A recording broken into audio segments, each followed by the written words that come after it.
Hello mga kapamilya!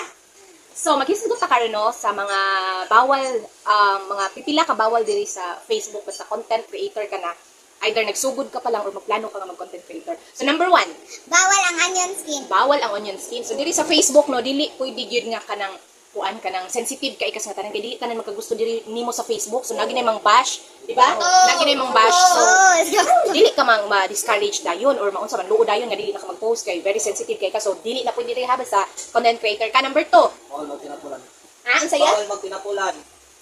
Bawal magtinapulan sakto.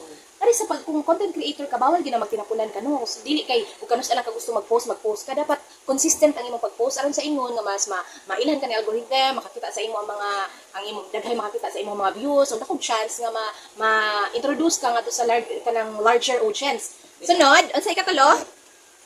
Bawal ang Bawal ang... Dili bawal ang shy type, mawawon, Bawal ang mawawon kay.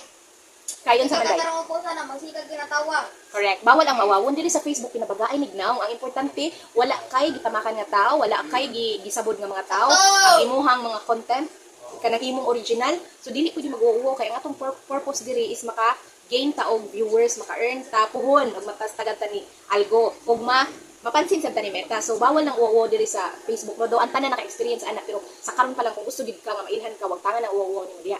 And lastly, Bawal ang copyright. bawal usa na gyud sa bawal ang copyrighted no kay kanang sayang ang ato ang mga i-create nga mga di ba kanang sayang ang ato mga i-create Sinunod na, bawal. kanang i-create nato nga mga videos or mga post if ang kuan ma-credit dili sa ato ma-credit ngadto sa imuhang gi-copyright nga dakong chance nga ma-restrict ka or ma-ban ka ni Meta tungod sa sige nimo gamit ang mga copyright videos or copyright logos or copyright music so bawal gid na so mo na to ang amo ang mga bawal as content creator diri sa Facebook so thank you mga kapamilya bye Comment